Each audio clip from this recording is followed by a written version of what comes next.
नमस्कार दोस्तों, यह वीडियो डीएलएड थर्ड सेमेस्टर के विद्यार्थियों के लिए बनाया गया है, जिसके अंतर्गत हम उत्तम परीक्षण अथवा मूल्यांकन की विशेषताओं का अध्ययन करेंगे।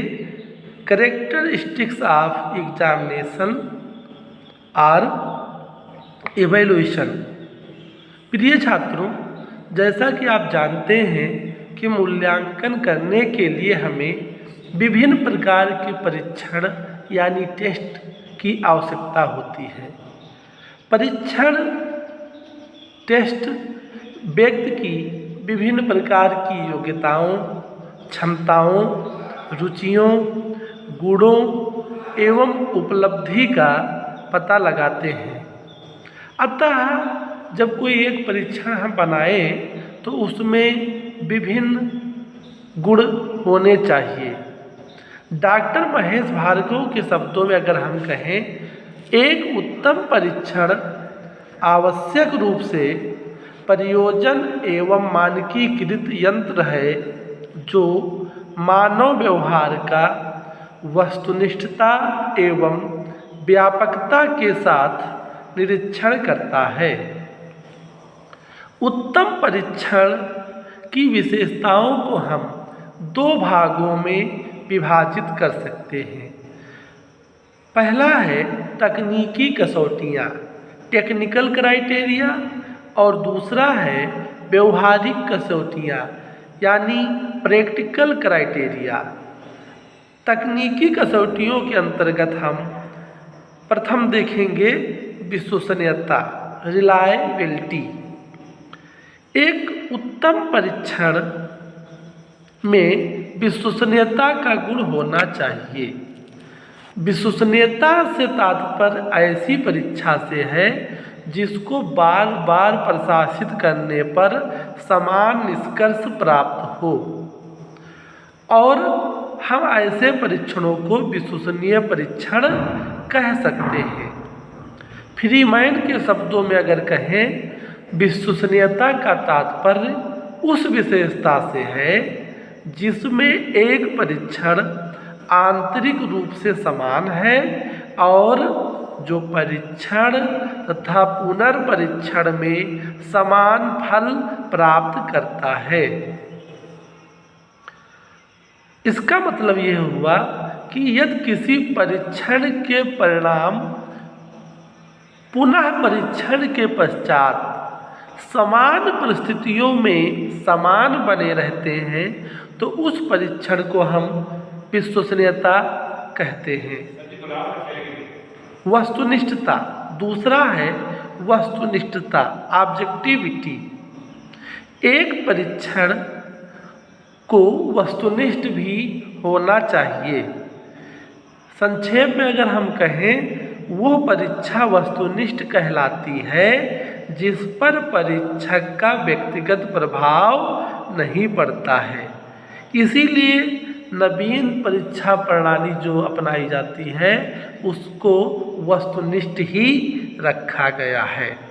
तीसरा, वैधता, वैलिडिटी। एक परीक्षण में वैधता का गुण भी अति महत्वपूर्ण होता है। इसका आशय यह हुआ कि यदि परीक्षण वही मापन करता है जिसका मापन करने के लिए उसका निर्माण हुआ है तो वह परीक्षण वैध कहलाता है।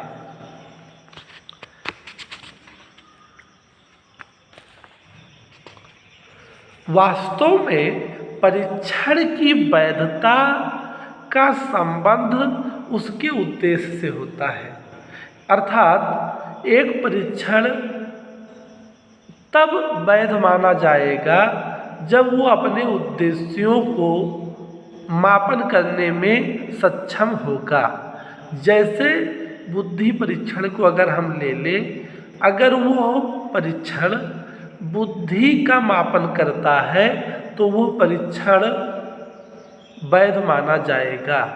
लेकिन यदि बुद्धि परीक्षण बनाया गया है और व्यक्ति की गणितीय क्षमता, स्मृति क्षमता, लॉजिक तार्किक क्षमता का ही मापन करता है बजाय उसके बुद्धि के, तो वो परीक्षण वैध नहीं माना जाएगा। चौथा पॉइंट होना चाहिए विभेदकारिता, डिस्क्रिमिनेटिव। एक परीक्षण को प्रशासित करने पर वो कक्षा के विद्यार्थियों में विभेद कर सके। इसका आशय यह है कि वो उच्च योग्यता वाले और निम्न योग्यता वाले विद्यार्थियों को परख सके। वो परीक्षण विभेदकारी माना जाता है और ये इसका एक अच्छा गुण भी माना जाता है। परीक्षण का प्रत्येक पद यानी प्रत्येक क्वेश्चन, प्रत्येक प्रश्न विभेदकारी होना चाहिए। नेक्स्ट है मानक यानी नॉर्म्स। प्रत्येक परीक्षण के द्वारा जो प्राप्त अंक होते हैं उनको व्याख्या करने के लिए कुछ स्टैंडर्ड, कुछ प्रतिमान की आवश्यकता पड़ती है। उसी के आधार पर हम इस कोर्स का एक्सप्लेनेशन कर सकते हैं। मुख्य रूप से 4 प्रकार के मानक होते हैं। पहला है आयु मानक, एज नॉर्म। दूसरा है श्रेणी मानक, ग्रेड नॉर्म्स। तीसरा है शतांशीय मानक, परसेंटाइल नॉर्म्स। और चौथा है प्रमाणिक मानक, स्टैंडर्ड स्कोर्स नॉर्म। तो ये 5 गुण जो है टेक्निकल क्राइटेरिया के अंतर्गत माने जाते हैं। अब हम पढ़ेंगे व्यवहारिक कसौटियों के अंतर्गत किन गुणों को रखना चाहिए। प्रैक्टिकल क्राइटेरिया अर्थात व्यवहारिक कसौटी। एक परीक्षण में पर्पज़िवनेस यानी स्वोद्देश्य पूर्णता का गुण होना चाहिए।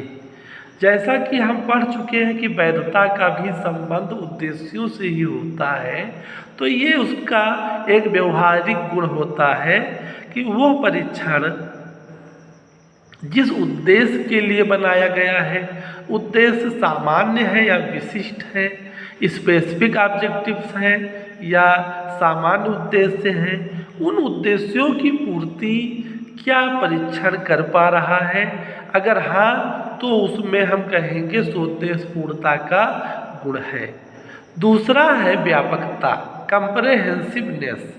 व्यापकता से तात्पर्य है कि परीक्षा जिस योग्यता का मापन करने के लिए बनाई गई है, उस योग्यता से समस्त क्षेत्र, समस्त पाठ्यक्रम पर आधारित हो और उसके समस्त पहलुओं पर प्रश्न व्यापक रूप से पूछे जाएं।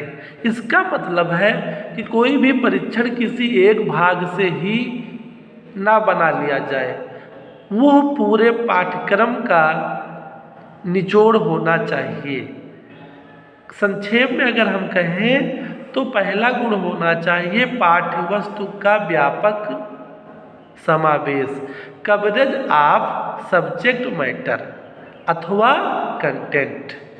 दूसरा होना चाहिए उद्देश्यों में भी व्यापकता होनी चाहिए, कवरेज ऑफ ऑब्जेक्टिव्स। तो ये गुण होना चाहिए व्यापकता का। तीसरा गुण होना चाहिए मितव्ययिता यानी इकोनॉमिकल। कोई भी परीक्षण अनावश्यक रूप से बहुत महंगा नहीं होना चाहिए और ना ही अत्यधिक विस्तृत होना चाहिए। संक्षेप में अगर हम कहें, एक उत्तम परीक्षण समय और धन की दृष्टि से मितव्ययी होना चाहिए।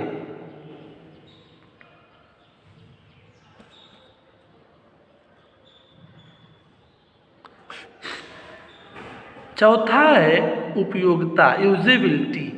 वो परीक्षण जो निर्माण करने, छात्रों द्वारा उसे हल करने तथा अंकन करने तीनों दृष्टि से सरल हो, अच्छा परीक्षण कहलाता है। उस परीक्षण में विवरण पुस्तिका के साथ परीक्षण का फलांकन करने, विवेचना करने, के उदाहरण दिए होने चाहिए ताकि अध्यापकों के द्वारा, छात्रों के द्वारा, स्कूल के प्रबंधकों के द्वारा बिना समय तथा शक्ति के विनाश के ही सफलतापूर्वक उसका उपयोग किया जा सके। पांचवा गुण है ग्राह्यता, एक्सेप्टेबिलिटी।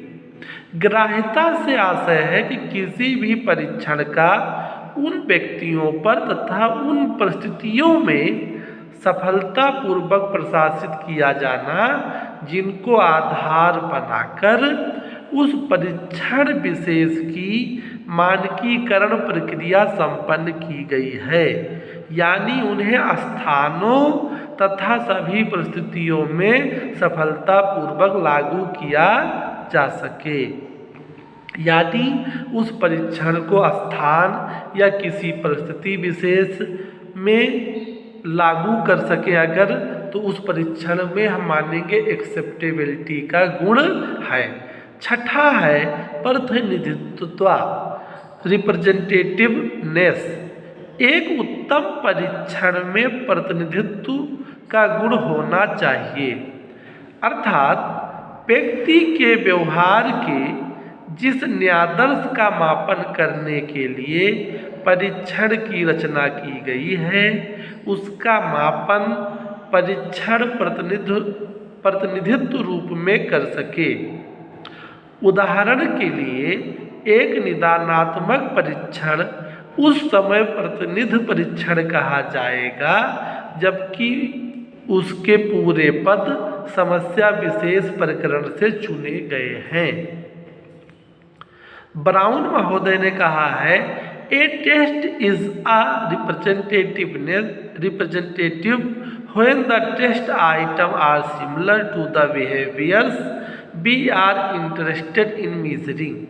तो संक्षेप में हम कह सकते हैं परीक्षण उस समय प्रतिनिधि माना जाएगा जबकि परीक्षण पद उस व्यवहार से संबंधित हो जिसका हम मापन करना चाहते हैं। तो इस तरह से हमने परीक्षण के तकनीकी कसौटियों और व्यवहारिक कसौटियों का अध्ययन किया। धन्यवाद।